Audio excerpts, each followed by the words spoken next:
refait le Mac, le podcast chaque semaine, vous retrouvez sur le site www.onrefaitlemacom. Le débat high-tech numéro 1 en France. Merci aux 176 000 connectés de la semaine dernière qui nous ont regardé en direct lors du live spécial nouvelle génération d'iPad. Merci pour votre fidélité. Merci d'être aussi nombreux. On va reparler de l'iPad, mais on va aussi parler de jeux vidéo cette semaine. Tous les détails, c'est dans le sommaire. Lors de la présentation du nouvel iPad, Apple a beaucoup insisté sur les performances graphiques de sa nouvelle tablette tactile. Entre son écran Retina Display et sa résolution record de 2048 par 1536 pixels, l'iPad affiche des performances supérieures aux meilleures consoles de salon. Et que dire des consoles portables dont les ventes de jeux ne cessent de perdre du terrain face à iOS. Alors, après avoir marqué l'entrée dans l'ère post-PC, l'ardoise griffée d'une pomme va-t-elle à présent détrôner les consoles? On refait le Mac, épisode 95, nouvel iPad, l'ère post-console.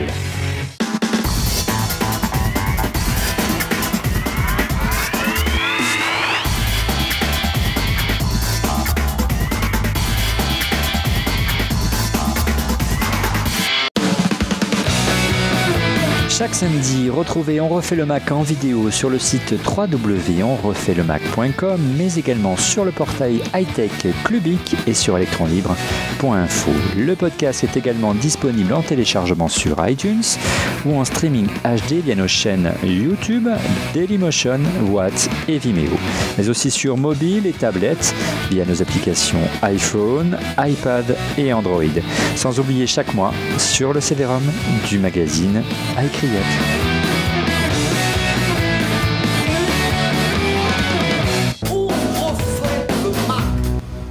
Avec autour de cette mosaïque numérique cette semaine, Cédric Ingrand de la chaîne Info. Bonjour Cédric. Salut Olivier, je suis à Lyon, capitale de la gastronomie, mais sachez-le, si la quenelle. Exactement, si vous venez à Lyon, ne prenez pas un hôtel dans le quartier de l'université parce qu'il n'y a que des pizzas et des kebabs.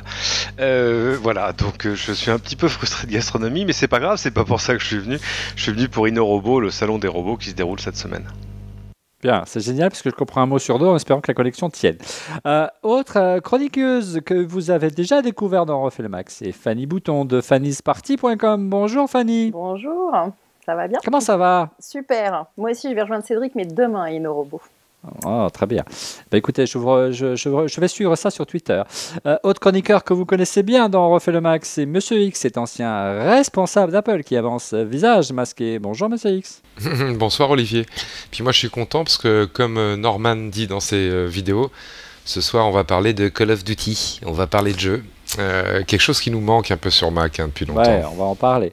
Oui, on va surtout parler de l'iPad, mais c'est vrai qu'on essaiera d'aborder le thème des jeux vidéo. Et dernier chroniqueur, un habitué dans Refait le Mac, c'est Rodrigo Sepúlveda Schulz, investisseur, podcasteur, entrepreneur. Bonjour Rodrigo, comment ça va? Tu t'es remis du direct de la semaine dernière? Ouais, je me suis remis du direct et j'ai même fait mon coming out sur Twitter tout à l'heure. Mais ouais! T'as fait ton coming out, c'est-à-dire? Mais j'ai encore créé une boîte.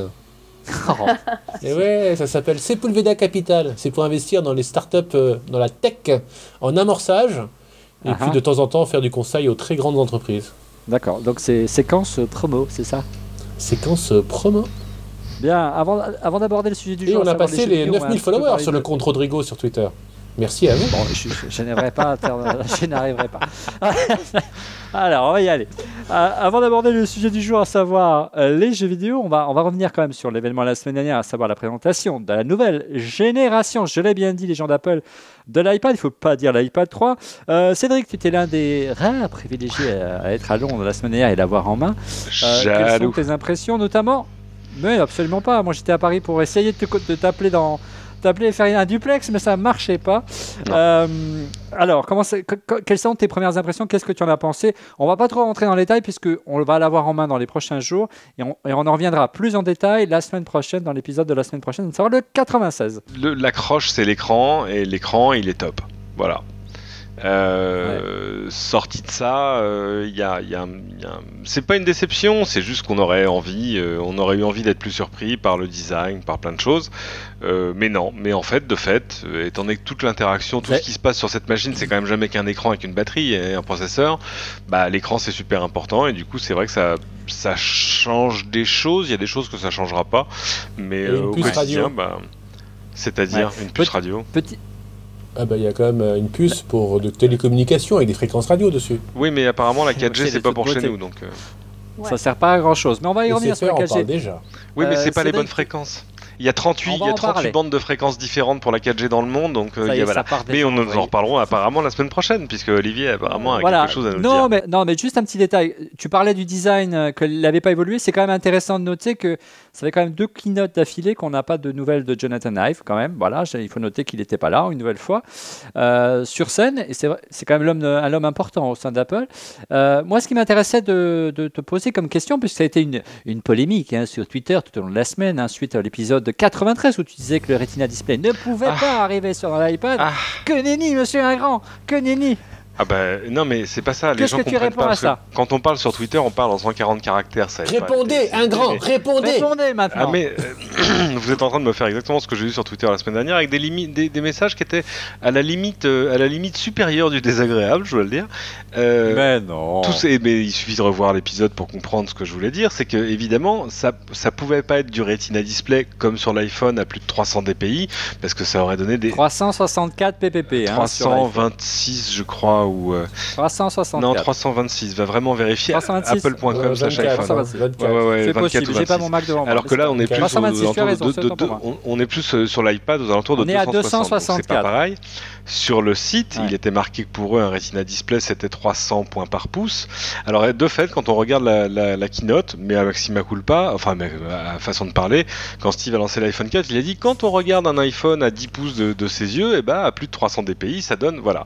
Donc, en gros, ils ont introduit une variable dans le Retina Display. Maintenant, le Retina Display, ça dépend de la distance. Et d'ailleurs, c'était très drôle parce que Phil Schiller, quand il parle, dit mais attendez, les mathématiciens, ils sont d'accord avec nous.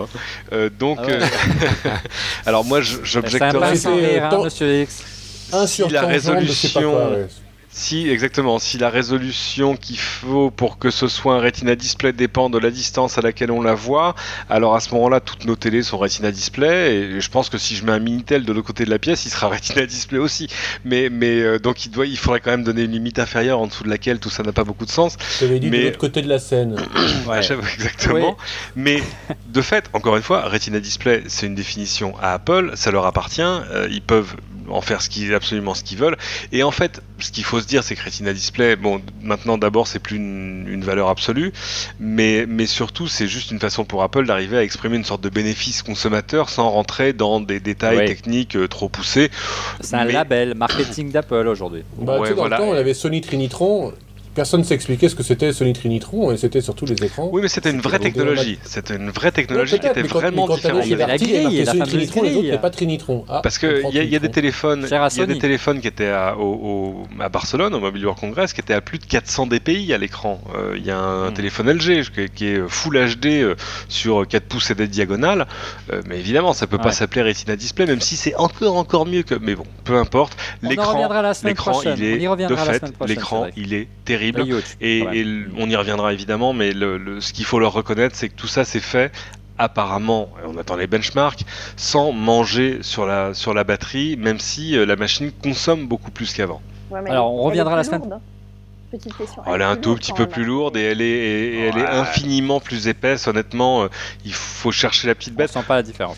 Pour la bonne bouche, j'ai quand même demandé au garçon d'Apple qui me faisait la démo. Je lui ai dit mais dites donc, c'est plus fin, plus épais, juste pareil ou Et sa réponse, ça n'a pas été oui, non, peut-être. Ça a été nous n'avons pas publié ces données. C'est génial. Je ne suis pas habilité à répondre à ces questions. C'est ça, c'est vrai. Un grand classique. Par rapport à l'iPad 1, est-ce qu'il est plus fin? Oui. Donc pour les gens qui ont eu l'iPad 1 il y a 2 ans, qui se disent tiens peut-être je vais faire une mise à jour, qui ont skippé l'iPad 2, c'est vachement mieux. Bien sûr. iPad 1 au lieu iPad, c'est très bien. Ouais, tout à fait. Voilà, c'est plus fin et plus léger. Et puis surtout il y a un écran incomparable. Voilà. Il y a, comme le disait Cédric, l'un des points forts sur lequel a beaucoup insisté Apple, et notamment avec à force de benchmark, c'est l'arrivée d'une nouvelle puce, la puce A5X, 4 fois plus rapide que les Tegra 3. On essaiera d'y répondre la semaine prochaine, puisque là on aura des benches. Oui, on verra. Ouais, je demande à voir. L'un des points forts de déjà que les jeux étaient optimisés et compilés pour cette puce-là, tu vois. Ouais, l'un des points forts de cette puce, c'est qu'elle intègre un nouveau chip graphique. On en parlait la semaine dernière. Une nouvelle puce, celle-ci qui est quadricœur. Et on a pu voir des démos sur la scène la semaine dernière où le Phil Schiller a invité les gens d'Epic Games et de l'éditeur Namco. Et là, on a vraiment compris, du moins, on a réalisé à ce moment-là que Apple montait encore d'un niveau en termes de stratégie et en termes de volonté de conquérir des parts de marché par rapport aux consoles avec sa tablette et avec iOS en général.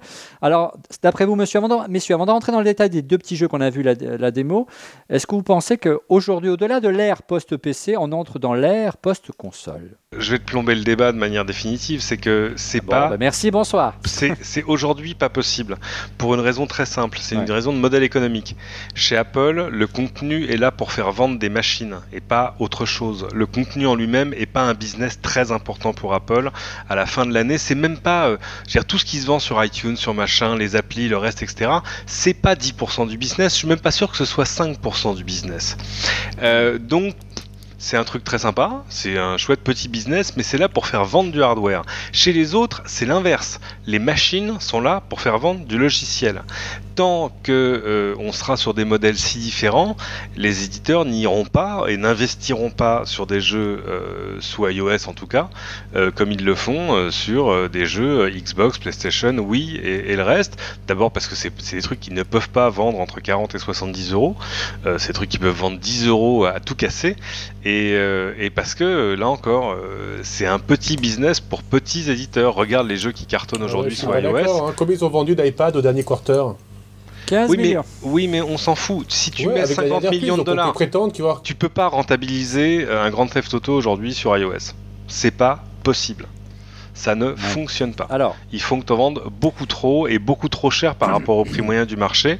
Donc oui, bien sûr, en nombre, le nombre de joueurs, il peut être monstrueux. Ça peut faire du mal, bien sûr, au marché des consoles. Est-ce que pour autant le marché du jeu va se déplacer vers là? S'il se déplace vers là massivement, oui, mais on sera en train de détruire le marché du jeu. Alors, moi, je ne citerai que... mais pardon, juste Olivier, moi j'étais vraiment intéressé par les derniers chiffres publiés par Apple récemment.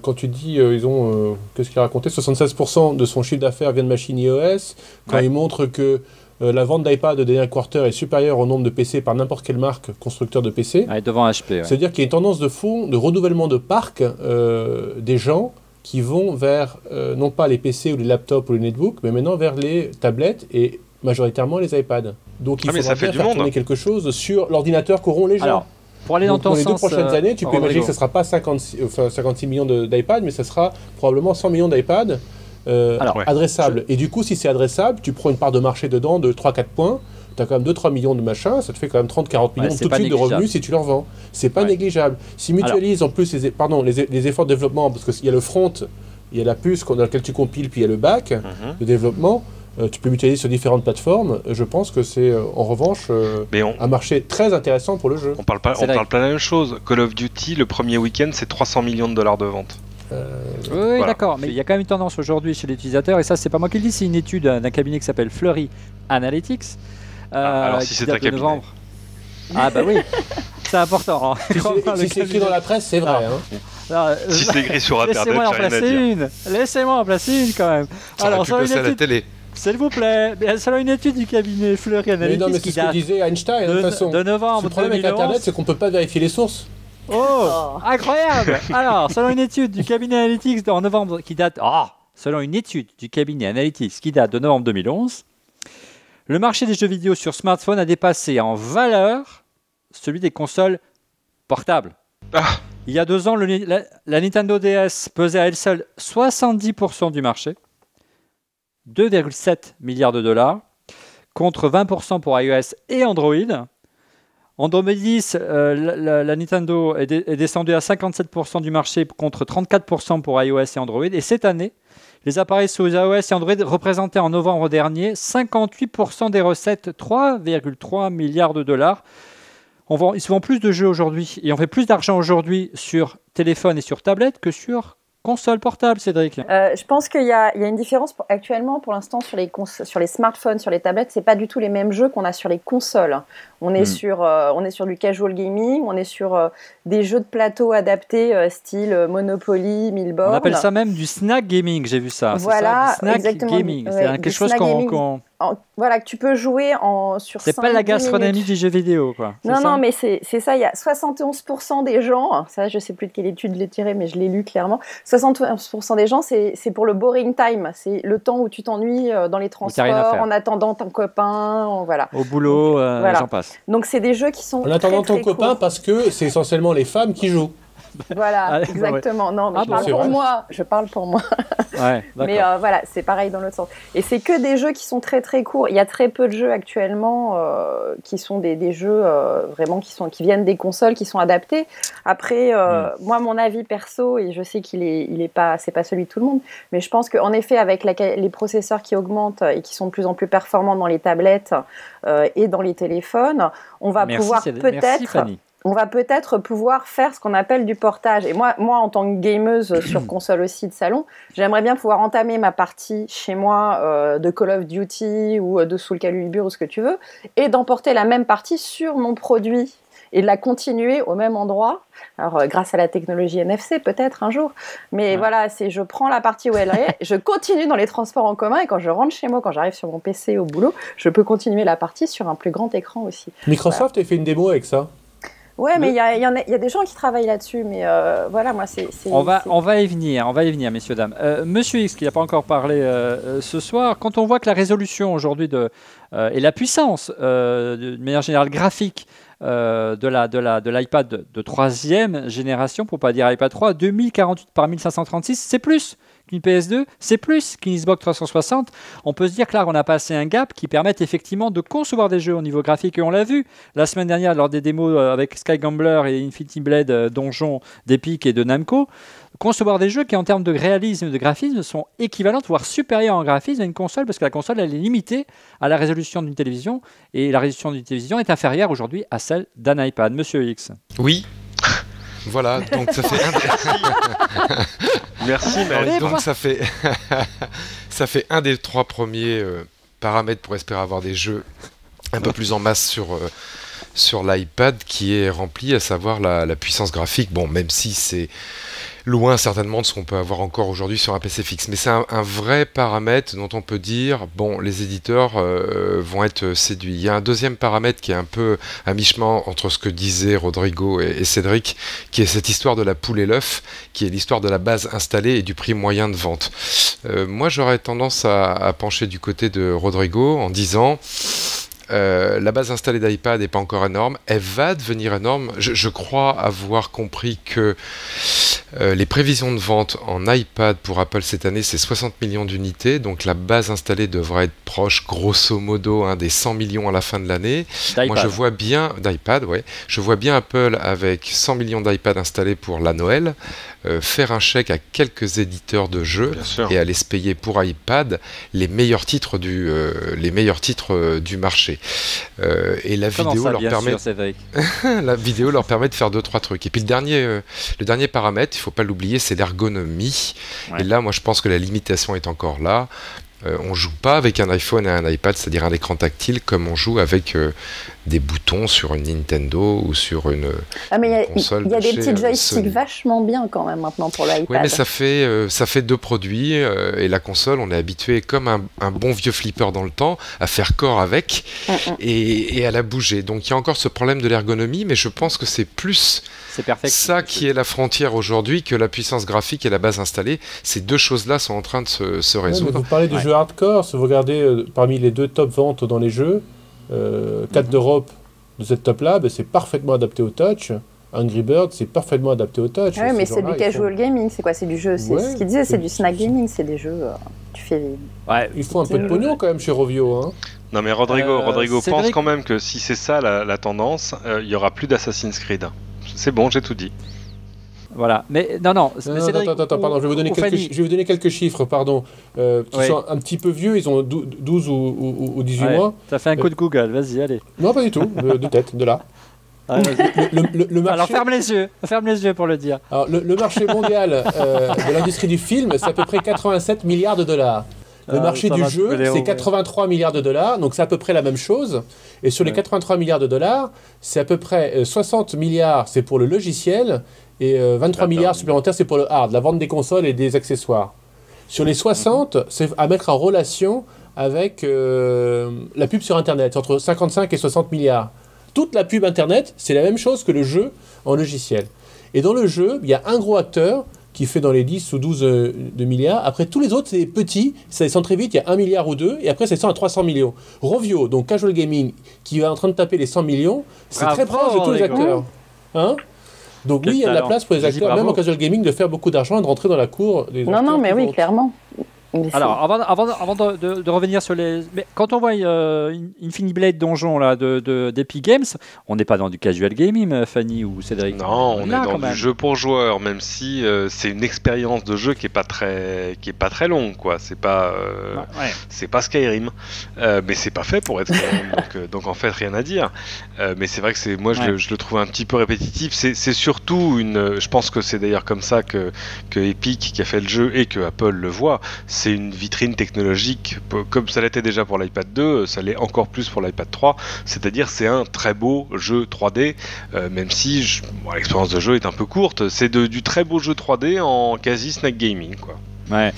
Au-delà, et peut-être que Rodrigo aura quelque chose à dire puisqu'on va parler un peu d'économie, l'iPad est au-delà. iOS et bien sûr l'iPhone et l'iPod, il ne faut pas les négliger, ont véritablement cassé le modèle économique des jeux vidéo avec l'arrivée de l'App Store, hein, ces kiosques de commercialisation des jeux vidéo. Ce qui fait qu'auparavant, les jeux c'était vendu très cher hein, sur le créneau des jeux vidéo et les consoles étaient un petit peu bradées. Là, c'est totalement l'inverse. C'est ce que tu disais au début en amont, Cédric, à savoir que Apple est avant tout un vendeur de hardware. Le software, c'est presque accessoire, hein, c'est pour faire vendre des consoles, des consoles, des tablettes ou des téléphones. De ce côté-là, on peut dire que les grands constructeurs, les Sony, Nintendo ou encore Microsoft, ont loupé, notamment Nintendo, le virage des magasins en ligne. Cette instantanéité qui donne la possibilité de télécharger comme ça un jeu et surtout le payer une somme ridicule puisqu'il n'y a pas tout le process de fabrication propre au jeu en boîte. Oui, mais c'est un autre modèle économique. C'est pas tellement un virage. C'est pas oh là là, tiens, regarde, ils n'ont pas vu ça passer. Tu penses bien que plébiscité le modèle d'Apple aujourd'hui. Mais plébiscité par qui? Pas par les constructeurs, pas par les éditeurs de jeux en tout cas. Il y a combien de jeux d'Ubisoft, Electronic Arts et Activision sur iOS? Cite-moi 5. Electronic Arts, il y en a pas mal. Electronic Arts, alors d'accord, il y a tous les jeux de société, machin, etc. Il y a puis en plus il y a quelques jeux de sport. Mais je veux dire, il y a quelle grande franchise à l'identique de ce qui est sur console? Où est leur investissement? C'est ça ma question en fait. Tiger Woods 2012. Oui, voilà, d'accord. Ouais, mais Prince of Persia. Vous êtes mignon quand vous faites semblant de pas comprendre. Donc c'est plébiscité par Apple parce que ça fait vendre des machines à Apple et ça tombe bien parce que c'est à ça que ça sert. Mais ça sert pas à faire gagner de l'argent à des éditeurs de jeux ou alors à des petits. Oui, mais aujourd'hui, quand tu dis que ça ne sert pas à gagner de l'argent dans l'éditeur de jeu, mais quand aujourd'hui tu achètes un jeu entre 40 et 50 euros, voire plus cher, pour une console de salon, voire une console portable, les constructeurs prennent une dîme comparable à celle d'Apple aujourd'hui. Ils prennent... Alors j'ai pas de chiffre récent, mais enfin en gros sur un jeu vendu dans le commerce, il y a 10 euros qui vont partir au constructeur de la console. Avant ça se réglait de façon très simple, quand tu faisais des jeux sur PS2, c'était Sony qui faisait la duplication des CD, et la duplication des CD, enfin des CD, elle coûtait 10 euros. Enfin elle coûtait 50 ou 60 francs de l'époque. Donc ça n'a pas changé, mais de fait c'est un modèle économique différent, c'est vraiment un modèle à l'inverse. On y reviendra quand on reparlera de la télé d'Apple par exemple. C'est ce pourquoi Apple a du mal à conclure des accords avec, on l'a vu encore, le patron de CBS cette semaine qui a raconté sa rencontre avec Steve Jobs en disant attendez, quand Steve Jobs est venu me voir en disant donne-moi tes contenus, on va faire un service par abonnement, tu vas voir ça va être super, il dit je l'ai un peu envoyé bouler en je te prends 30%. Que chez lui, le contenu, il était là pour faire vendre des machines et que nous, le contenu, c'était le trésor de guerre. Donc voilà. C'est un peu ce que nous avaient raconté aussi les gens de Canal Play par rapport à l'arrivée de la VOD sur iTunes en disant que... c'est ce qui est marqué par Walter Isaacson dans la bio de Steve sur la presse, sur le New York Times. Et puis... On a fait une émission, ouais. Et puis... Alors j'ai une question, messieurs, dames. Qui a déclaré pour la prochaine génération de consoles, Stéphanie de Monaco. Nous ne serons plus en compétition avec Sony, mais avec Apple et le marché des mobiles. Qui a déclaré ça? Nintendo. Oui, le patron Nintendo, Satoru Iwata. Monsieur Iwata-san, absolument.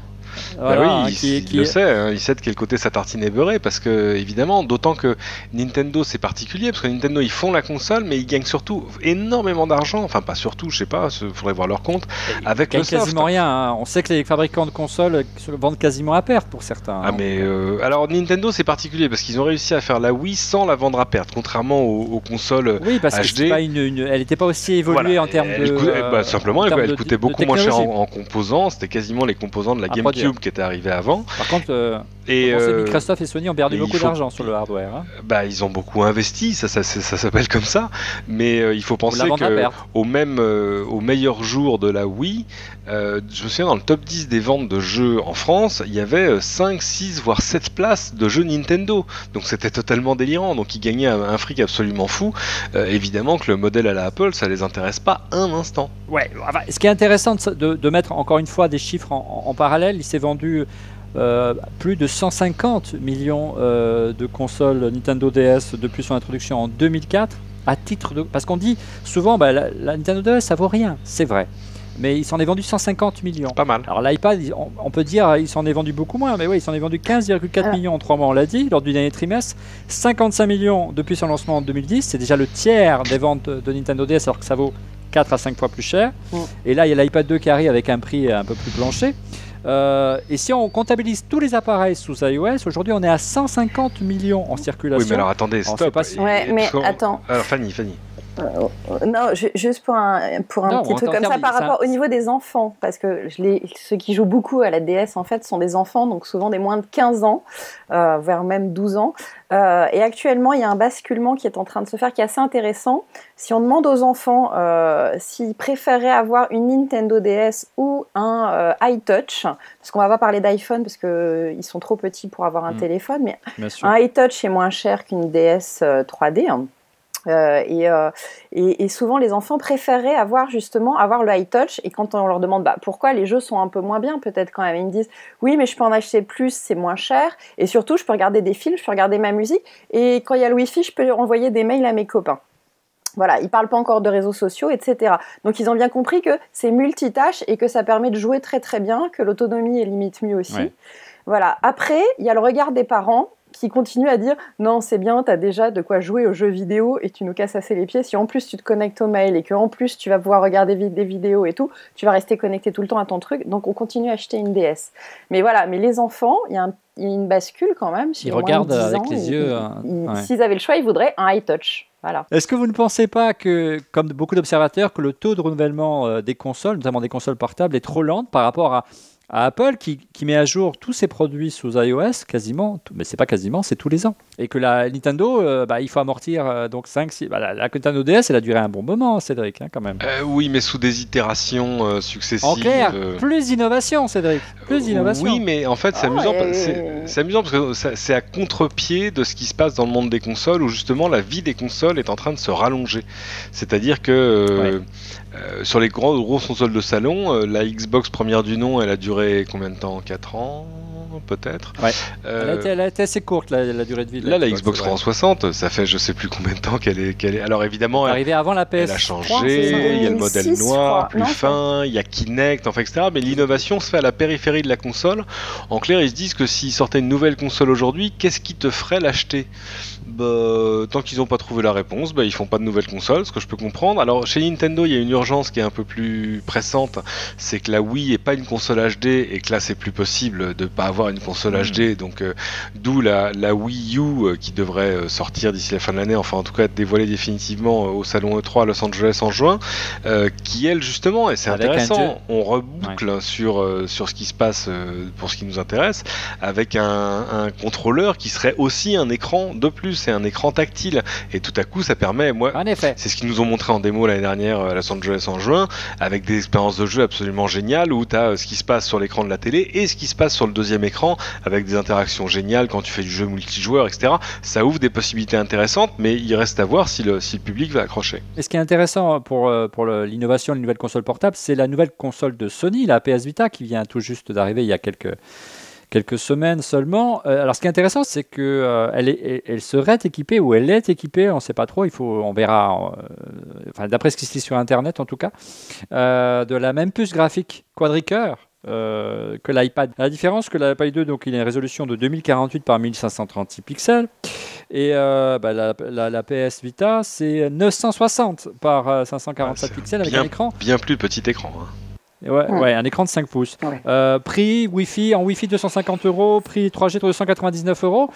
Pour 100 € de plus, on a un iPad 2. Pour 200 € de plus, on a un iPad. Voilà, en clair, vous y croyez à la PS Vita on devait avoir un invité ce soir. Hein. C'est Loop de Game One qui a été obligé de s'absenter. On le salue à la dernière minute. Et lui, il est vraiment accro à la PS Vita. Il me disait en préparant cette émission. Moi, avant, je jouais beaucoup sur mon iPad et sur mon iPhone. Et là, c'est fini. Depuis que j'ai la PS Vita, j'arrive pas à décoller. Ouais, parce que pour l'avoir commencé à l'avoir testé et pour avoir côtoyé pas mal de gamers qui l'ont justement. Déjà, il y a la nouvelle jouabilité. Au début, on était un peu sceptique par cet écran tactile devant et l'écran tactile derrière. Parce qu'en fait, on peut jouer devant, derrière et en plus avec tous les joysticks. Et en fait, ça apporte avec certains jeux vraiment une nouvelle façon de jouer qui est assez fun. J'avoue qu'on s'y fait très très vite. Et l'autre chose, c'est les jeux. J'ai vu, alors c'est FIFA qui fait un vrai carton chez les fans de jeux de foot. Et ben, on peut pas faire ça sur un iPad ou voilà, c'est soit sur une console de salon, soit sur une petite console portable qu'on a cette qualité de jeu. Rayman Origins aussi est un très beau jeu qui est porté mais voilà, là, on peut l'emmener avec soi et jouer avec une qualité de jeu pareil, c'est très très bien. Qu'est-ce qu'il y a d'autre? Wipeout fonctionne très très bien et Uncharted où justement voilà, Uncharted c'est le jeu par excellence de la PS Vita où on a toutes les consoles tactiles, le pad, etc.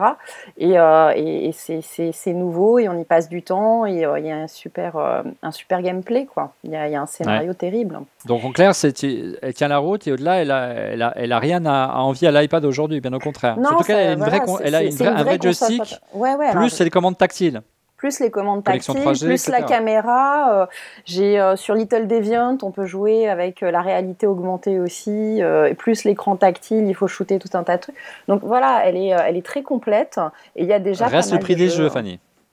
Alors ouais, le prix des jeux, par contre, clairement, ils amortissent dessus parce que c'est quoi? C'est entre 40 et 70 € selon les éditeurs, ouais. C'est cher. Ouais. En clair, on achète 3-4 jeux.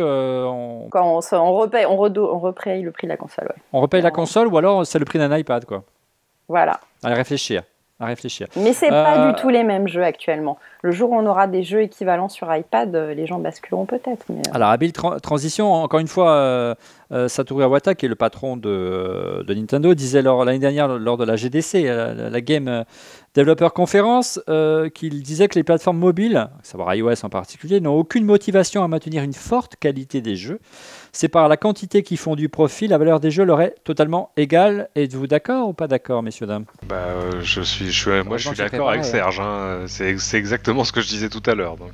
Non, mais c'est le même débat qu'on a eu la semaine dernière quand je criais une fois de plus sur le fait, de mon point de vue, qu'Apple tu aboyais, tu étais habillé il était en quel cabot, monsieur X. Oui, continue. Qu'Apple, je disais la semaine dernière que j'étais pas content parce qu'Apple, de mon point de vue, abandonnait le développement d'applications dites d'aide à la création. Et Rodrigo me disait, fort justement d'ailleurs, c'est un point de vue qui est tout à fait honorable.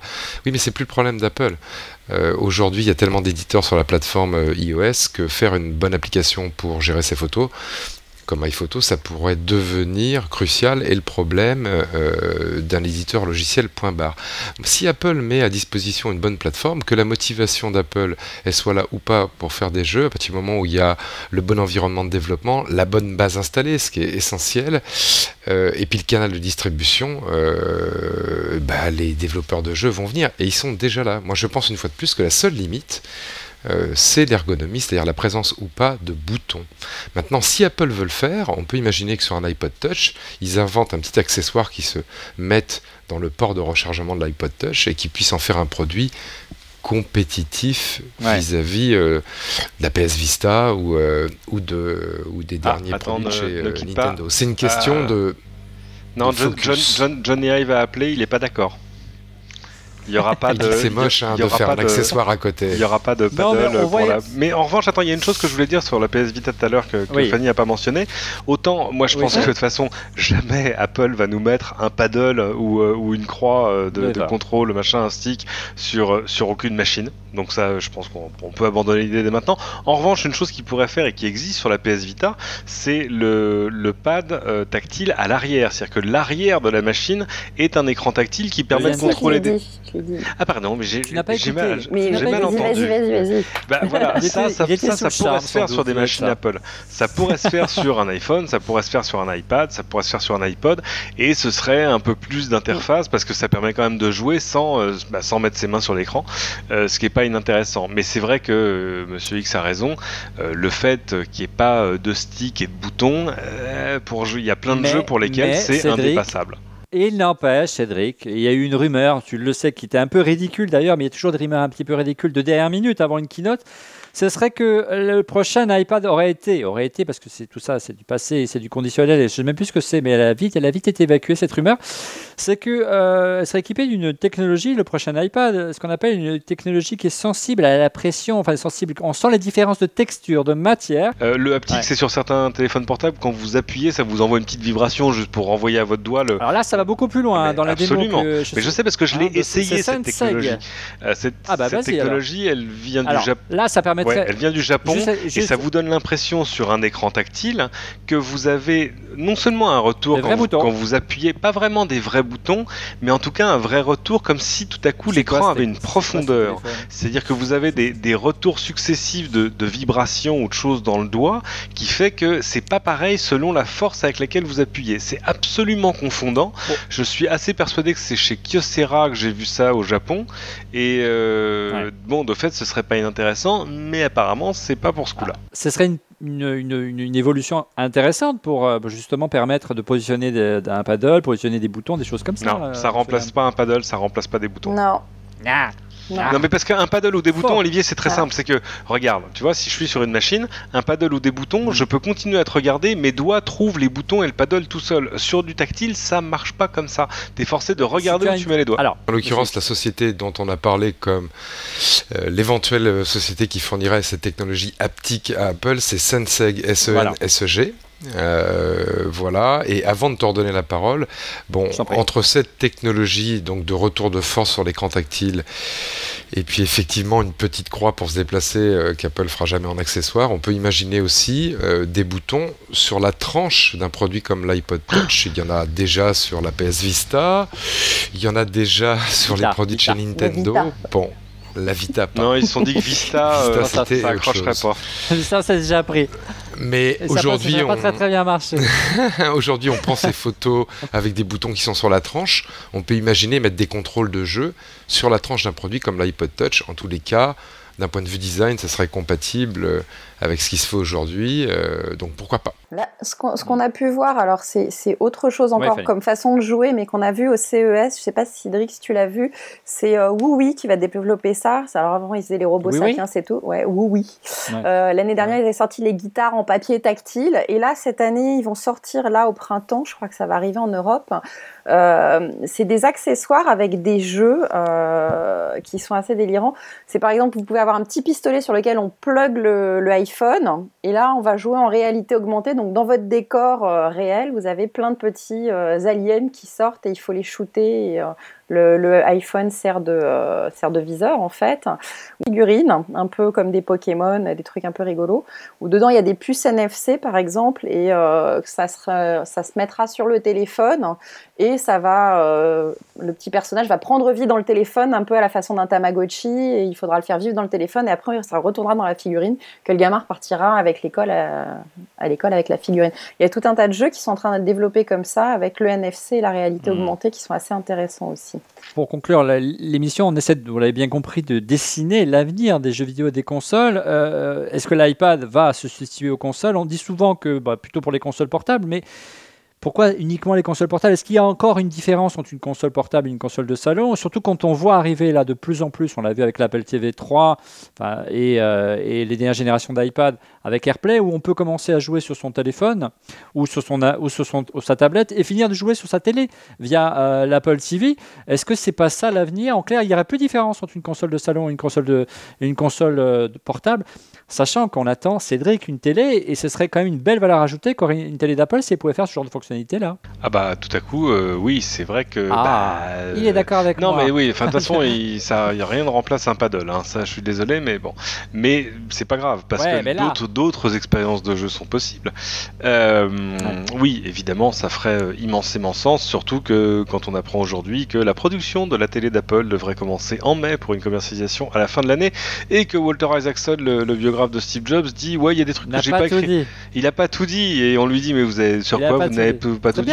Oh bah toutes les choses que Steve Jobs m'a racontées sur la télé et la façon dont il voyait les choses et ce qu'il allait mettre dans sa télé, et vu que le produit était pas sorti, j'ai pas tout mis dans le bouquin. Il dit ça de manière absolument libérée dans une interview obscure en Amérique du Sud. Alors évidemment ça ressort partout immédiatement, mais ouais, donc je pense que quand vous conjuguez ça à ce qu'a dit Tim Cook la semaine dernière avant de sortir de scène en disant attendez, ça c'est que le début, vous allez voir, 2012 sera une année pleine de surprises. L'autre avenir possible pour les jeux vidéo, c'est ce qu'on appelle le cloud gaming, hein, le fait qu'on n'embarque plus le programme dans sa tablette, dans son téléphone ou dans son ordinateur. Vous connaissez tous OnLive, cette plateforme de cloud gaming qui n'est pas encore présente en France. On peut utiliser en France, mais on ne peut pas encore acheter de jeux, on peut juste utiliser des jeux en démo ou en version limitée, dirons-nous. Qu'est-ce que vous en pensez de cette idée de faire tourner le jeu à distance et finalement d'avoir que l'image sur sa tablette et surtout qu'on peut l'utiliser sur toutes les plateformes, ce qui n'est pas inintéressant pour l'utilisateur de Mac, parce que question jeux vidéo, ça a souvent été des parents pauvres. Fanny. C'est ça qui va être intéressant avec le cloud gaming, c'est qu'on pourra acheter une version du jeu et l'utiliser sur toutes les plateformes. Dans l'absolu, c'est ça qui va être sympa. C'est un jeu partout où on veut, quand on veut, et avec soit le pad, soit le tactile, donc c'est plutôt sympa. Moi, je ne sais pas ce que vous en pensez, mais j'aimerais bien que ça fonctionne. Après, il y a des histoires de réseau qui sont tant qu'on n'a pas de 4G, de LTE... Ouais, alors ça c'est pour les tablettes, mais avec une connexion ADSL, ça marche très bien avec une bonne connexion ADSL, Cédric. Bah oui, bien sûr. Moi, j'ai testé OnLive moult fois. C'est assez impressionnant de voir qu'on a des vrais jeux de consoles de PC qui vous arrivent sur l'écran de la télé au travers d'un petit boîtier qui est pas beaucoup plus grand qu'une Apple TV, mais surtout de manière fluide. On se dit ouais, il va y avoir des temps de chargement, de buffer, ça va être comme YouTube les mauvais jours. Bah non, ça marche, ça fonctionne même bien, ça fonctionne même quand on est en France, très très loin des serveurs américains. Et en même temps, c'est un modèle, en tout cas pour OnLive, qui est un modèle basé sur l'abonnement, qui pourrait, pour le coup, pourquoi pas, réconcilier les grands éditeurs avec des modèles autres que la vente de boîtes de jeux en magasin, parce que c'est sur de l'abonnement un petit peu cher, ça peut rapporter pas mal d'argent, un peu sur le modèle pour la musique des Deezer ou des Spotify Premium. C'est Bouygues d'ailleurs qui a lancé avec sa prochaine box Sensation une offre comme ça de jeux en cloud gaming, et justement de dire bah non, c'est pas des jeux un peu tout pourris qui ont été développés pour la box, c'est vraiment on vous sortira les jeux qui sortiront en magasin, des Call of Duty et tout, vous les aurez. Alors je sais plus avec qui ils ont fait le partenariat. Alors ce qui est amusant, Cédric et Fanny, c'est que ils proposent même OnLive un petit joystick qui permet, je ne veux pas dire de bêtises, mais j'ai vu la vidéo tout à l'heure, de jouer avec une vraie manette sur sa tablette par exemple. C'est assez étonnant. Monsieur, qu'est-ce qu'il en pense du cloud gaming? C'est vraiment le futur pour toi? Alors c'est le futur pour des gens comme moi, hein. Il va rester une population d'irréductibles qui aime jouer qui résiste à l'envahisseur.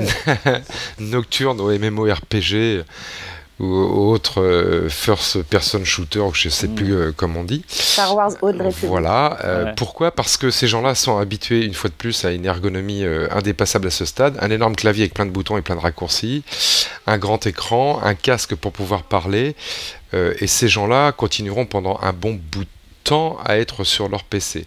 Le cloud gaming pourra se substituer à l'achat pour eux de DVD aujourd'hui, si et seulement si ils ont la bande passante suffisante. Et aujourd'hui, c'est pas tout à fait le cas. Il faudra qu'ils puissent avoir accès à la fibre, c'est-à-dire à de la bande passante non pas descendante, mais aussi remontante, pour ne plus avoir de problème de synchronisation, même quand ils utilisent des jeux sur des résolutions énormes. Donc pour cette frange de la population, on va dire un peu extrême, il leur manque la fibre. Une fois que la fibre sera là, le cloud gaming peut être une très très bonne solution, notamment avec l'abonnement. Pour tous les autres gens comme moi, oui, moi je suis prêt à essayer. Alors pas tant sur les consoles comme le dit Fanny, parce que là il faut du réseau et puis ça reste cher et puis c'est pas constant, mais sur la télé, clairement, je fais partie des gens qui ont une console à la maison, qui ont 50, 60, 80 jeux, je sais plus. Ces jeux, mes filles y ont joué pour la plupart, 90% 3 semaines, et puis après j'aurais dû les mettre en vente sur eBay et Presse Ministère, ce que j'ai pas fait. À la place, avoir un abonnement de 15 € par mois qui leur permettrait de jouer à tous les blockbusters et puis de temps en temps en acheter un, bah ça me plairait pas mal. C'est exactement en fait ce que je fais sur les DVD. Je regarde en VOD, et puis quand il y a vraiment un DVD ou un film que je veux conserver, peut-être que je vais acheter le média. Donc on arrive sur ce modèle-là, et moi j'y crois beaucoup aussi, parce que l'industrie de la télé pousse à passer plus de services dans ces télé, puis parce que la techno comme OnLive est vraiment au point. Moi aussi j'ai joué avec et j'ai été carrément épaté, et une fois de plus sur des jeux comme du niveau d'Assassin's Creed, donc on n'est plus dans les petits jeux qui ont été optimisés pour. Voilà. Après, j'ai pas essayé ce fameux, alors je sais pas comment on dit, pad ou joystick ou manette pour l'iPad, parce que le service est disponible qu'aux États-Unis aujourd'hui sur iPad, mais c'est vraiment un truc qu'il va falloir qu'on essaye. Bon, j'y crois pas trop, parce qu'une fois de plus, ça fait deux produits, un iPad qu'on doit mettre sur un trépied, puis après la manette, je trouve ça un peu hybride, mais ce sera intéressant de voir combien ils vont en vendre maintenant que l'iPad va être très répandu aux États-Unis, et que le client OnLive, je crois, est disponible pour iPad optimisé dans l'App Store, bien sûr. Il y a un tweet amusant d'Emmanuel P qui dit, parce qu'on avait ébruité avant le début de cette émission qu'on avait parlé de jeux vidéo sur iPad et aussi sur Mac, et d'une manière amusante, il dit des jeux vidéo sur Mac, c'est une émission de science-fiction, on refait le Mac, voilà. Mais effectivement, c'est vrai qu'on le disait tout à l'heure, les jeux sur Mac sont pas très nombreux. D'un petit mot pour conclure sur le Mac, quand même, qu'on en parle un petit peu ce soir. On parle beaucoup Enfin, Tim Cook la semaine dernière a dit encore une fois que le Mac se portait mieux. J'y viens, Rodrigo. Je perds mon fil. Tim Cook. Tim Cook a donc dit la semaine dernière que le Mac se portait mieux. C'est vrai que le jeu, c'était un argument important d'évangélisation des plus jeunes, le jeu vidéo. On voit arriver enfin des grands éditeurs importants sur Mac, et pas simplement des adaptations de jeux PC sur Mac par des éditeurs tiers. On pense à Electronic Arts qui, pour la première fois, a adapté FIFA cette année, FIFA 2012 sur Mac. On peut espérer que ça va se développer encore. Rodrigo, tu voulais dire quelque chose ? Ouais, je suis pas tout à fait d'accord avec Monsieur X pour une fois. Je crois pour le cloud gaming. Pour le gaming, moi je crois qu'on y est déjà au cloud. C'est bien la première fois. Ouais, je crois qu'on y est déjà au cloud gaming. Ouais. Il faut décomposer les éléments d'un jeu vidéo pour comprendre ce que je vais raconter. Il y a tout un système de rendu graphique dans les jeux qui est calculé en local et qui prend du temps de calcul. Et c'est pour ça qu'on a des consoles. Si vous regardez Red Dead Redemption, qui change en temps réel avec les couchers de soleil, qui vous change les masques des rayons de soleil sur les feuilles pour le rendre machin, ça va être un petit peu compliqué à avoir la puissance de calcul dans le réseau aujourd'hui pour le faire pour des dizaines de milliers de joueurs en même temps. Mais, virgule, c'est l'argument que l'on avait pour tous les logiciels bureautiques et les ERP dans le temps qu'on devait installer en local, et également pour le montage en local. Et tout ça est parti en SaaS, en ASP, donc aujourd'hui on peut faire tout ce qui semblait très compliqué dans le temps, on peut le faire directement dans le cloud. Donc cet argument tombe. Deuxième composant, le temps de latence. Il nous dit qu'il nous faut de la fibre. Mais aujourd'hui, il y a des gens qui jouent à plein de jeux. World of Warcraft, ils jouent à des centaines, en même temps, ça pose pas de problème. Sur la PS3, on connecte, moi j'ai un débit remontant pourri, j'ai 700K, et on peut jouer contre 10 personnes, des fights dans des villages fantômes, il n'y a pas de problème de latence. Donc, oui, mais t'as pas la résolution graphique d'un Battlefield 3, t'en es très loin. Mais on peut précalculer, on peut renvoyer les modes avant, on peut les télécharger avant, même si on le fait sur une Apple TV, on peut mettre une mémoire pour le télécharger avant. Moi, je crois qu'on est absolument déjà là-dessus et qu'il n'y a rien qui empêche de faire passer le gaming en SaaS ou en ASP ou ce qu'on veut comme terme par rapport à ce qui existait aujourd'hui. Avant, on ne pouvait pas parce qu'on n'avait pas la puissance de calcul, mais c'est tombé. Les tuyaux, on les a, on est en ADSL, on est connecté. On peut. Bien, la réponse ce sera au prochain épisode. On va passer aux questions Twitter. Question Twitter de Yann Giacometti. Je ne sais pas si c'est de mon pays, c'est pas grave. Salut à tous. Tu veux dire l'Italie ? Non, malheureux. Qu'est-ce qu'il raconte ? La Corse, bien sûr. De Jeanne. Alors, non, je vous demande de vous arrêter. On ne rigole pas à ce genre de choses dans mon pays. Alors, salut à tous. Rupture de stock de précommande, réalité ou stratégie commerciale ? On parle naturellement de la prochaine génération d'iPad, Monsieur X. Est-ce qu'on joue la montre ou est-ce qu'il y a une vraie rupture de stock ? Il y a une vraie rupture de stock. On joue la pénurie, comme on le dit à chaque lancement d'Apple. Non, il y a une vraie rupture de stock. Ah bah oui. Il faut recomprendre un truc. C'est encore le bordel. Assez simple. Reviens, Monsieur X. Même si Apple a un petit peu d'avance, ils n'ont pas une avance infinie. Donc le plus rapidement ils vendent l'iPad, le plus vite ils s'imposent, le plus vite ils rentabilisent et le plus vite ils continuent à mettre des coups de massue à la compétition. Voilà. Donc s'ils avaient pu en vendre 3 millions au lieu de 1 million comme c'est la rumeur le premier jour, ils en auraient vendu 3 millions. Maintenant, il y a toujours pour les gens d'Apple d'abord un pari au niveau marketing. Combien on va pouvoir en vendre et combien il faut en préparer pour la journée de départ. Donc ça, c'est un travail, on a de l'historique, mais c'est toujours compliqué. La deuxième chose, il y a la capacité à produire, parce que même si ce produit est un produit volume avec des technologies qui arrivent à maturité, c'est encore quelque chose qui est en mise au point. Et puis il y a la troisième chose qui doit les freiner un petit peu pour pouvoir en fabriquer beaucoup dès le début, c'est le fameux secret d'Apple. Voilà, plus j'en fabrique, plus j'ai d'occasion d'éventer le nouveau produit et que le nouveau produit soit publié à travers diverses photos sur des sites de rumeurs. Et c'est ce qui vient de se passer avec le nouvel iPad. Pour la première fois, on a vu, sans trop d'erreur, des photos de la coque et des photos du processeur A5X qu'on avait 3 semaines avant. Donc, le secret... la difficulté à prévoir quel va être le niveau des ventes et puis la difficulté à fabriquer beaucoup au départ d'une technologie qui est encore à mettre au point fait que Apple est un petit peu en dessous de ses espérances. Maintenant, ils vont se rattraper vite, rassurez-vous. Il faut en fait qu'un cycle, un cycle à peu près d'1 mois se passe pour qu'ils puissent couvrir ce qu'on appelle leur retard de production. Pourquoi 1 mois ? Parce qu'il leur faut peut-être 2 semaines pour produire et puis après mettre un certain nombre d'iPads dans les avions pour aller les vendre et en parallèle en mettre dans les bateaux, ce qui est moins cher. Les avions, pour rattraper les écarts de stock et puis après en mettre beaucoup dans des bateaux. Absolument, pour pouvoir fournir la demande et puis après ils vont en mettre plein dans des bateaux et ça arrivera dans 6 semaines. Voilà. Donc, il y avait des rumeurs il y a 10 jours que Apple avait acheté toute la capacité de fret aérien et que tout le monde s'en plaignait parce qu'on ne pouvait plus prendre de fret sur FedEx par exemple. Non. C'est tout à fait possible. Ça paraît dément, vous vous rendez pas compte de ce que c'est que FedEx. Ouais, ça serait peut-être pas FedEx mais une partie d'UPS, ils utilisent beaucoup UPS, TNT aussi. C'est tout à fait possible. En tous les cas, dans les semaines qui viennent, ils vont ajuster la mise à disposition des produits depuis la Chine vers l'Europe et les États-Unis en envoyant un certain nombre par avion. Maintenant, à chaque fois qu'ils envoient un iPad par avion, ça va leur coûter 6, 7, 8 dollars dans leur marge à eux. Donc, ils vont le faire uniquement pour ajuster le stock. Voilà. Il y a produit trop populaire. Il y a une autre explication qui peut expliquer la pénurie. Et qui là, pour le coup, se résoudrait pas simplement. C'est un papier qui est paru chez Bloomberg cette semaine qui dit qu'en fait, il y avait 3 fournisseurs pour l'écran du nouvel iPad, du new iPad, qui étaient LG, Samsung et Sharp. Sharp chez qui Apple a même investi de l'argent et qu'a priori, apparemment, selon encore, en gros c'est iSupply et d'autres sources, les écrans de LG et Sharp n'arriveraient pas aux standards de qualité demandés par Apple et donc Samsung serait seul à fournir les écrans de l'iPad.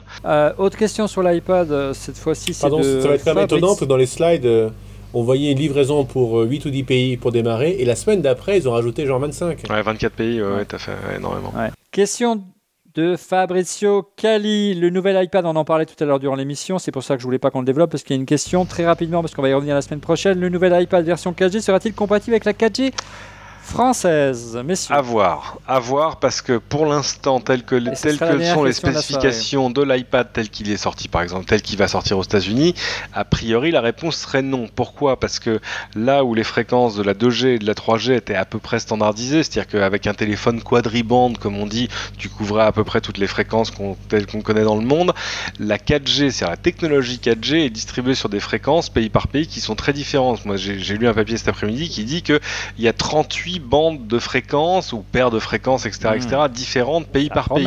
Et il n'y a pas encore de puce universelle et d'antenne universelle surtout pour couvrir toutes ces fréquences. Donc de deux choses l'une, soit, alors après il y en a qui vous disent la LTE c'est le LTE c'est de la 4G, pas de la 4G, bon tout ça devient extrêmement compliqué. Surtout je pense qu'à un moment le consommateur il va faire bloup bloup bloup bloup bloup, je ne comprends plus rien. Parce que chez nous le HSDPA c'est de la 3G+, et chez d'autres on appelle ça de la 4G, peu importe. Soit on va nous vendre le même iPad. Nous, on n'a pas le problème, on n'a pas de réseau 4G chez nous, donc la question est assez académique pour l'instant, mais on sait sur quelle fréquence ça sera déployé et ça le fait pas. Donc fin de l'année, c'est ça, Cédric? C'est 800 et 2600 MHz. Soit ça marchera avec nos fréquences 3G+, et ce sera pas mal parce que par contre, même de ce côté-là, la puce radio a été mise à jour et donc ça ira plus vite qu'un iPad 2 clairement, soit il va falloir qu'Apple fasse des versions plus différenciées par pays, et ça on sait qu'ils détestent ça.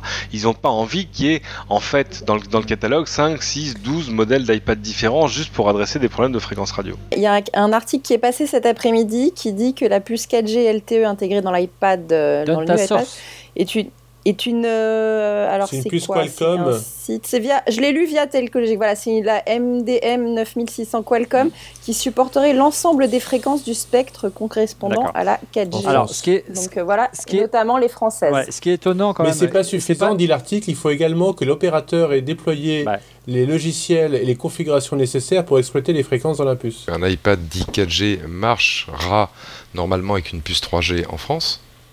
Bien sûr. Voilà, donc ça c'est un premier truc. Et après pour la 4G, je vous rejoins.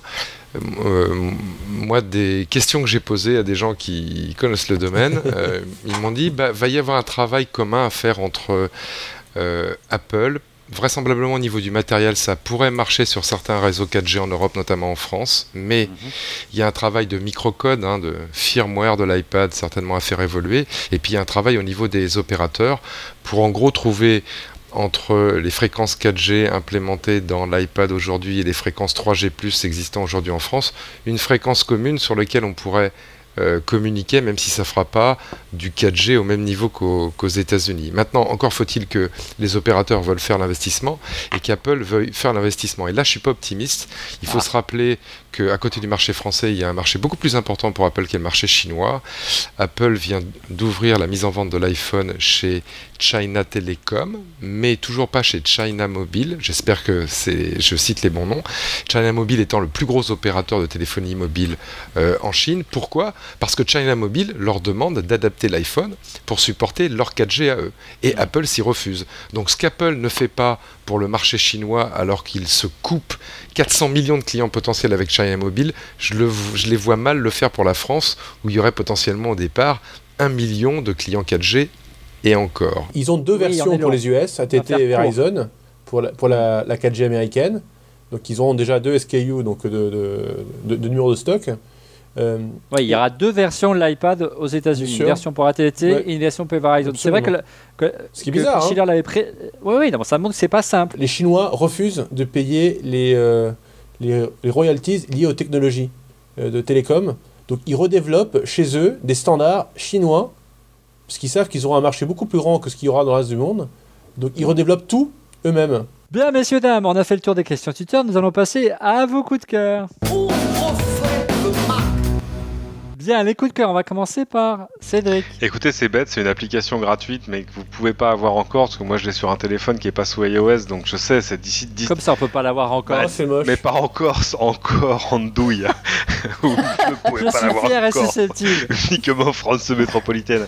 Mais non, c'est une application de lecture de puce NFC. Oh, non, on dit pas métropolitaine, on dit le continent. Le continent, en France continental. Ça, c'est une appli gratuite que j'ai sur l'un des rares téléphones qui fasse du NFC, sur mon Nexus du jour. Ça va. Mais je repasserai à l'iPhone quand il sera plus grand. Et puis maintenant, quand il aura du NFC, parce que le NFC c'est quand même vachement rigolo, je vous montre un truc, ça c'est mon badge LCI. Regardez, si je le passe à l'arrière, il a trouvé un tag NFC. New tag detected. Regardez, voilà toutes les informations techniques sur ce qu'il y a à l'intérieur de la puce NFC de mon badge TF1, ce qui me permet de rentrer au parking, etc. Mais ça marche avec plein d'autres trucs. Ça marche avec les passes Navigo. Donc, tu peux craquer l'entrée, faire croire que tu travailles alors que tu n'es pas là. Non, parce que en fait, c'est ce qui m'a permis de m'apercevoir qu'à l'intérieur de la puce de mon badge, il y a du Millfire DES, du cryptage de la mort qui tue. Vous ne rentrerez pas comme ça.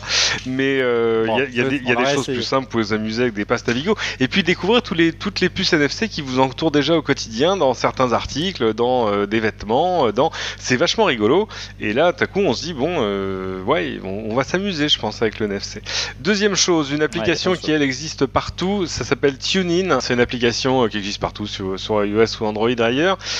C'est une sublime application pour aller chercher toutes les web radios. Alors jusque-là, les web radios, c'était choix chacun son app, soit quelques trucs par pays. Écoute, regarde, là par exemple, je suis à Lyon.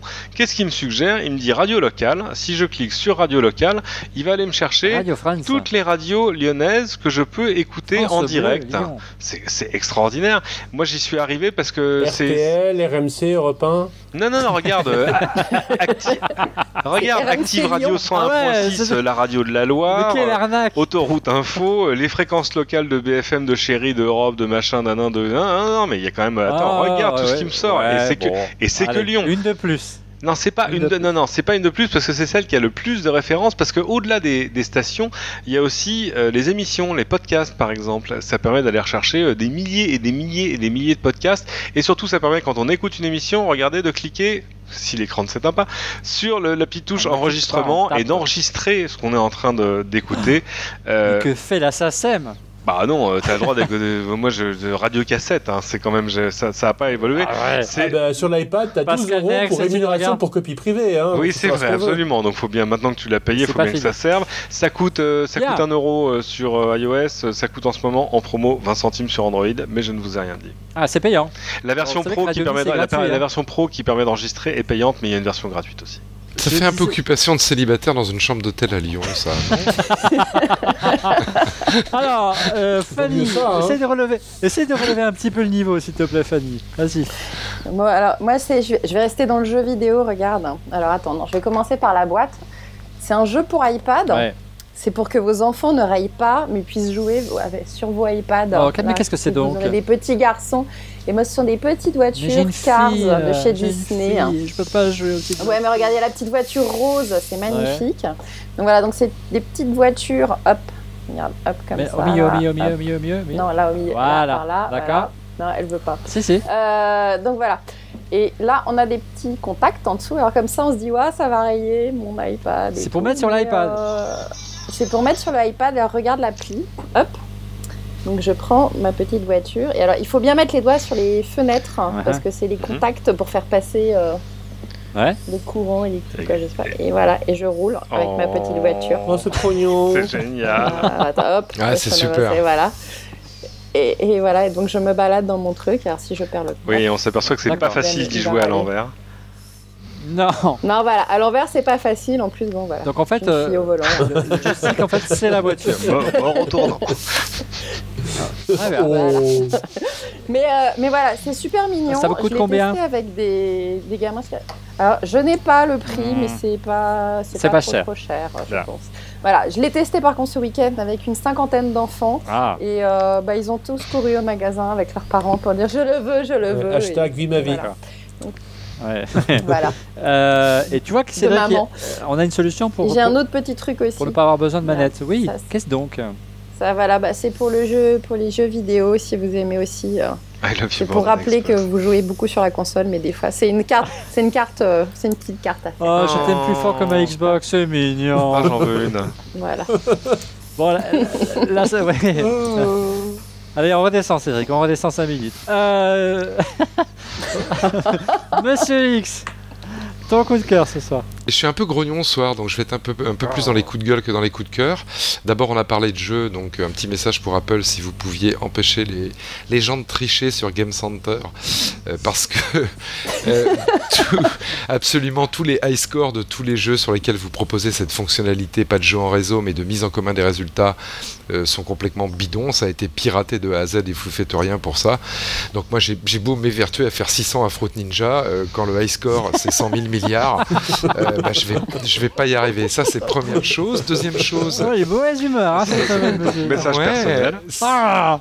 C'est la mésaventure que. Mais le Tower Defense, j'ai le même problème que toi, Field Runner. C'est frustrant. Attends, j'ai fait le parcours, mais parfait, excellent, optimisé aux oignons, et le mec, il a genre 3-0 de plus que moi en score, que c'est pas possible. Moi, j'ai trouvé une solution à ça, c'est que j'ai arrêté Game Center. Alors il y a d'autres solutions, mais c'est un peu frustrant qu'Apple fasse le ménage. On les prendra au sérieux dans le domaine du jeu comme ça. Après, c'est quelqu'un qui nous suit sur Twitter qui se reconnaîtra, qui s'appelle Vincent J. Je raconte sa mésaventure rapidement. Il a acheté un iPhone 4S aux États-Unis. Il est revenu avec en France. Il a un problème. Il va chez un réparateur agréé. On lui dit non monsieur pour le réparer. Il va dans un Apple Store. On lui dit non monsieur pour le réparer. Retourner aux États-Unis.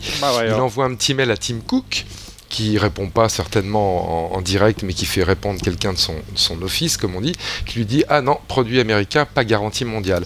Donc ça, c'est juste un retour en arrière à il y a 30 ans avec des pratiques commerciales d'un autre siècle, le XXe siècle, quand pour que les gens ne bénéficient pas des écarts de prix d'un pays à l'autre, on faisait des garanties différenciées. Normalement, c'est à la limite, en tous les cas de la légalité en France, un produit de ce style-là devrait avoir une garantie mondiale. Donc Vincent J, envoie un petit mail à la DGCCRF et en tous les cas, réexprime ton mécontentement. La Direction Générale de la Répression des Fraudes et de la Concurrence, je ne sais plus dans quel ordre. Voilà, mais ça, c'est une pratique et de la répression des fraudes. C'est une pratique commerciale d'Apple qui est vraiment pas faire. Si moi je vais aux États-Unis, que j'achète un produit là-bas avec un clavier américain, la garantie normalement elle est mondiale et ça c'est un peu nul chez Apple. Et puis dernière chose. Après tout, tu peux être en déplacement et ton appareil tombe en panne, effectivement. Absolument. Ne serait-ce que dans ce cas-là, et je crois que Vincent J était. Ça, par contre, il le remplace, parce que moi au Japon, ils m'ont rééchangé mon 4S qui était tombé en rade, et d'ailleurs j'ai un iPhone qui fait le bruit de l'appareil photo. Du Alors coup. ça s'est durci ou je sais pas quoi, mais en tu les cas. Pardon, qui ne fait pas le bruit de l'appareil photo. Qui le fait Si, à Tokyo, du coup, c'est vrai. Tu peux pas le mettre en silencieux. Allez, on va conclure, messieurs. Sous les jupettes des filles au Japon, c'est vrai, j'avais oublié.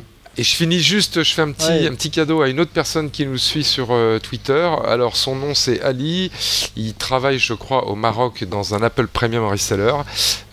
Son Twitter c'est @TheMacPro, et en l'ayant cité dans On refait le Mac, il a gagné son pari et il a gagné un nouvel iPad payé par son père. Ah génial. Génial. Ah ouais.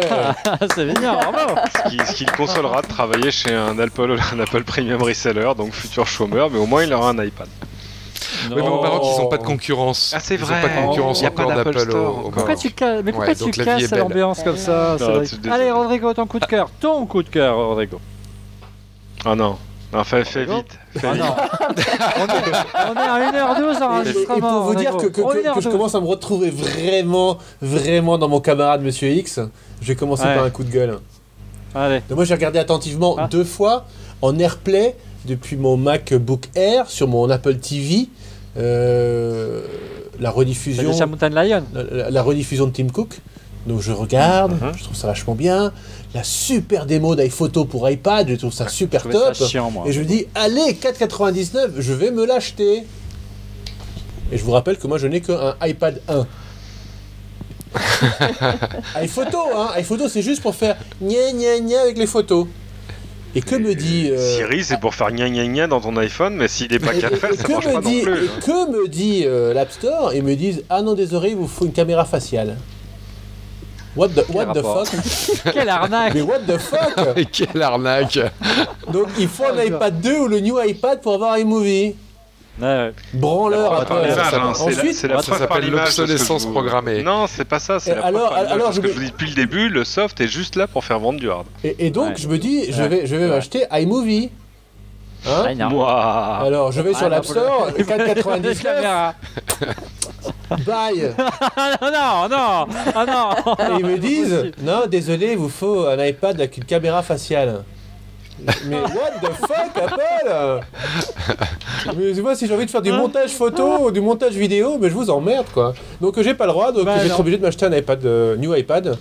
Voilà, au bout de 2 ans, donc j'ai amorti le premier qui ira être recyclé chez les enfants. Et je m'attends au pire pour départager les applis qui peuvent aller sur l'iPad des enfants et les applis qui pourront aller sur mon iPad, sachant que c'est le même compte. Enfin bon, quel bordel. Mon coup de cœur de la semaine, j'en ai 2. Le premier, vous vous souvenez, je vous ai parlé de Path. Vous vous souvenez? Oui. Et dans les commentaires Twitter, vous avez adoré Path, le réseau social mobile fait par Dave Morin. Moi, il commence à m'emmerder, Path, parce que... non, c'est un chargement de photos, mais c'est plus lent que mon iPad 1, dis donc. C'est... J'ai des gros carrés gris, et puis mes copains, ils deviennent de plus en plus fainéants, donc j'ai plus de photos, quoi. Donc par jour, j'ai 4-5 photos pour regarder ce qui se passe dans le monde, c'est chiant. Ouais. Donc du coup, j'étais dans mon bain l'autre jour avec mon iPhone, et je me suis dit... je vais tester la version mobile de Pinterest. Non, c'est pas un site de boules.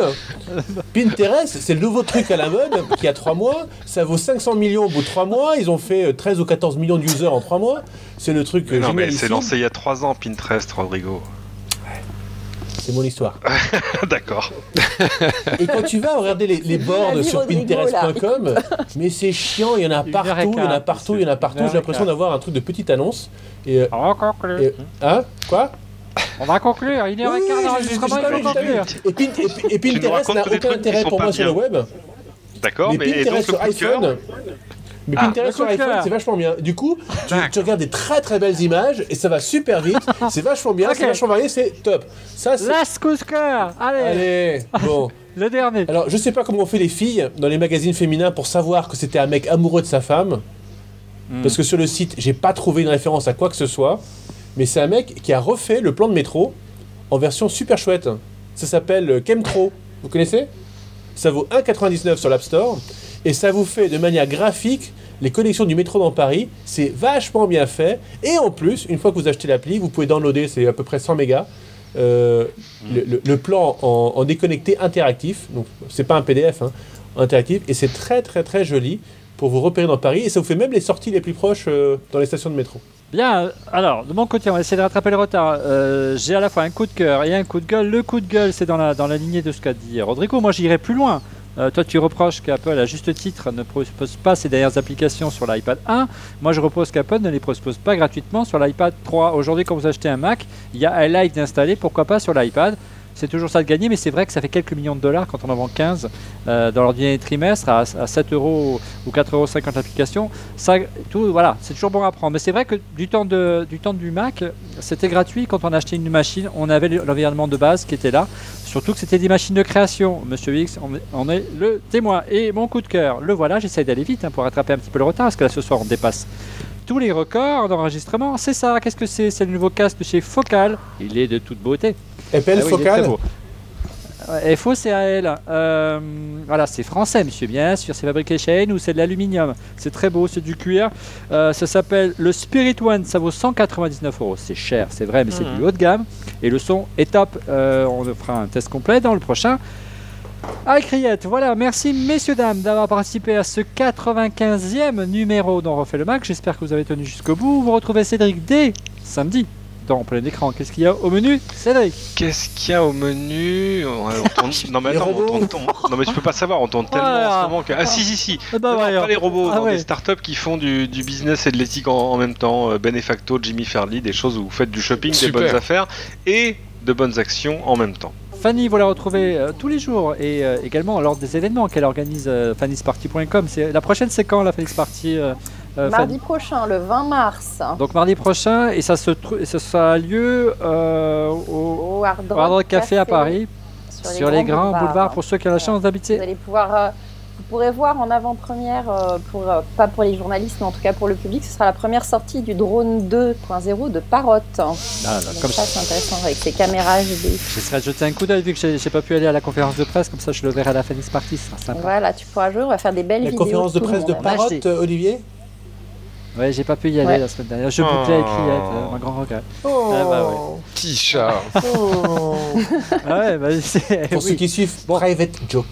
Ouais, ouais, voilà, puis il y aura aussi le Nokia Lumia 900, il y aura du Toshiba, il y aura plein de belles marques. Voilà. Bah, si seulement ils pouvaient suivre du côté de chez Parrot, ça serait bien aussi. Mais de toute façon, bien, Monsieur X, on le retrouve chaque semaine dans sa cuisine et sur Twitter, TrueMrX.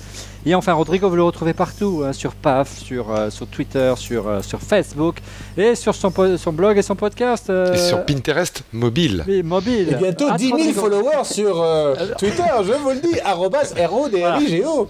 Voilà, je crois que le message est passé. Voilà, messieurs, dames, merci pour votre présence ce soir. Il est très tard, il est près de 23h50, record battu, et 1h20 d'enregistrement, donc c'est très long. Merci encore pour votre fidélité de l'autre côté. On se retrouve la semaine prochaine on parlera de l'iPad 3, la 3e génération. À la semaine prochaine.